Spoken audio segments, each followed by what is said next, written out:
Well, good afternoon, friends. Mark Holmes here, and as always, I want to thank you all for watching, commenting, subscribing, and being part of the Joe Boo Sports Report. Without you guys, as well as you ladies, this literally does not work.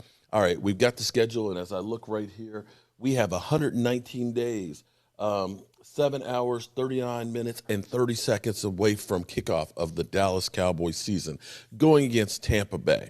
Now, here's the interesting thing was this morning when I was doing my Don't Sleep on the Dallas Cowboys report, and we were talking about the Cowboys bringing in another journeyman quarterback for tomorrow, where we have the rookies mini camp starting, where we needed literally a camp body because we had no quarterback that was eligible to practice starting tomorrow because Ben DiNucci was deemed not considered a rookie because he did play in the one game. So the Cowboys had to sign somebody for that. And so as I'm waiting for that video to upload, I saw an interesting article on Inside the Star written by John Williams talking about the top 5 quarterbacks the Dallas Cowboys will face. And I looked at that and I found it actually really interesting when you think about it. And it kind of got me thinking about the flip side of it. Now, you know what we like to do here with the Joe Boo Sports Report. I like to give you guys something a little bit different, or dig deeper into something and give you the real deal. Now, we know we had one of the worst defenses in the NFL last year. We faced like Lamar Jackson, we faced, of course, Russell Wilson. We played some really good quarterbacks last year. We also played some ones that weren't really good and so on. When you think about the list that John has over here, it's interesting because, of course, Pat Mahomes. We got to face Pat Mahomes, clearly head and shoulders above everybody else. We've got Tom Brady, of course, defending Super Bowl champions, but I'm not sure that Tom Brady is the guy that he was a few years ago. Tom Brady is still an incredible quarterback, but let's be clear. He didn't have to throw for 200 yards in the Super Bowl. They weren't really that, head and shoulders above everybody as far as the offense goes. And the funny thing is, it's not really funny. The interesting thing was 3 weeks ago, Tom Brady was talking about his recovery from knee surgery. Originally, when he had surgery right after the Super Bowl, people thought this was just a simple cleanup procedure. I think about myself when I had my knee scoped when I was in high school. This is early into having the orthoscope. I tore my ACL. They ended up taking my ACL and basically cleaning it up because at that point they weren't able to do reconstructions, and they said, we'll revisit this later down the road.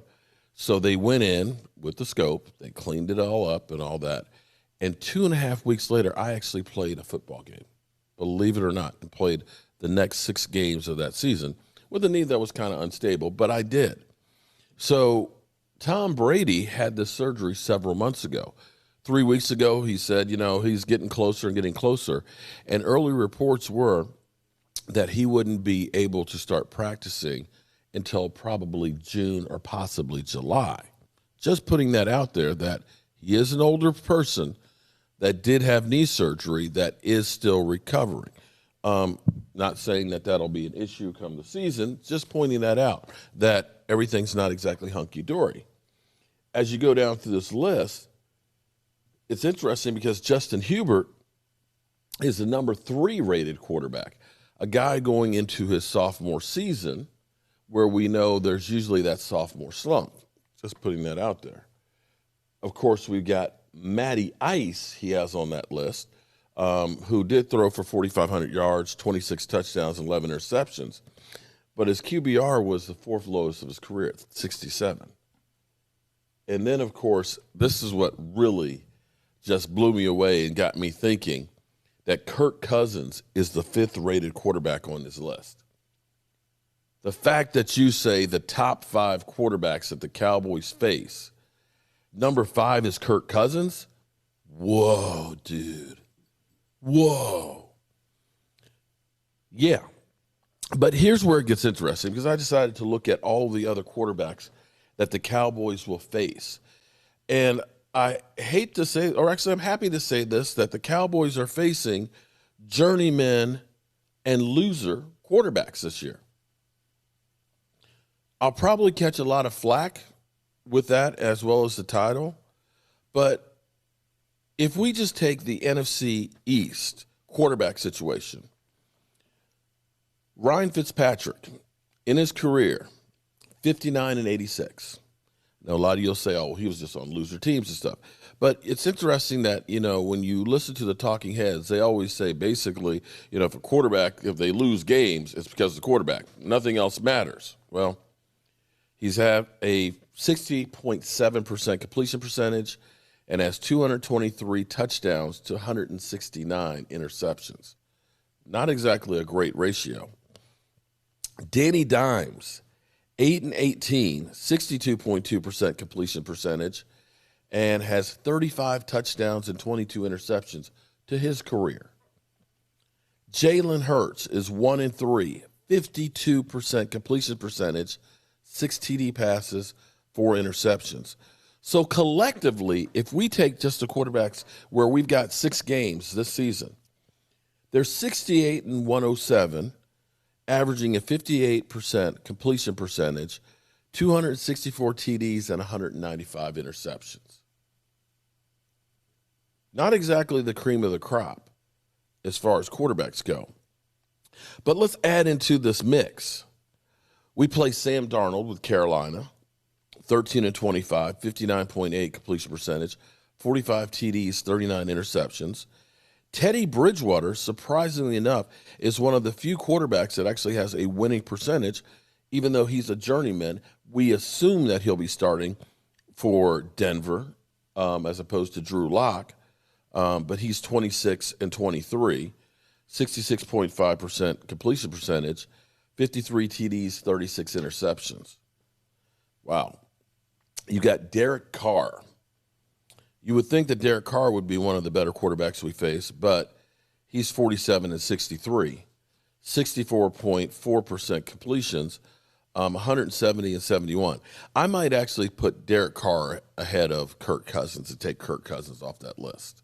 I just might. I'm not sold on Kirk Cousins. Kirk Cousins has a lot of turnovers in the last ends of games that cost him games and is well overrated. We're assuming that New Orleans will have Jameis Winston starting, although it could end up being Tyson Hill. Jameis Winston, 28 and 42, 61% completion percentage, 121 TDs, 88 interceptions. Not exactly great. Cam. Actually, I think I might put Cam Newton also on that list instead of Kirk Cousins. Cam Newton actually has one of the better records of the journeyman older quarterbacks. 75 wins, 63 losses, 60% completions, and he was actually an MVP. 190 TDs, 118 interceptions. And then we've got Kyler Murray, who is, again, Kyler Murray's up and coming and started out on a bad team. And we only have 2 years of experience, but 13 wins, 18 losses, 46 TDs, 24 interceptions.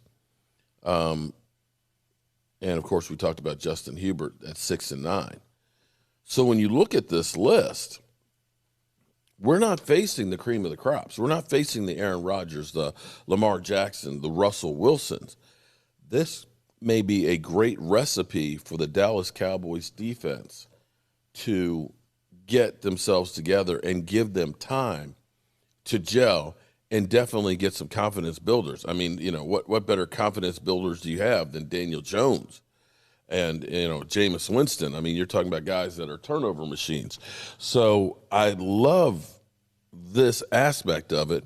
And I'd actually like to hear your list of quarterbacks that you feel are the top 5 quarterbacks that we face. I'm not sure that I would put Justin Herbert right now in there over Cam Newton, and I think Derek Carr could deserve to be in there. In fact, Teddy Bridgewater could actually deserve to be in there. But, let's hear what you have. But either way, collectively, these aren't the best quarterbacks in the NFL. And the Cowboys, from a quarterback standpoint, literally should have the advantage on every game except maybe 2, and that would be possibly Pat Mahomes and Tom Brady. Although I'll give you Matt Ryan. Matt Ryan is 113 and 92, 347 TDs and 158 interceptions. All right, you know the deal. It's time for me to go back and get back to work. I'm Mark Holmes, and I hope you enjoyed this little tad bit of information. Wow. We face some of the worst quarterbacks in the NFL. I'll see you soon.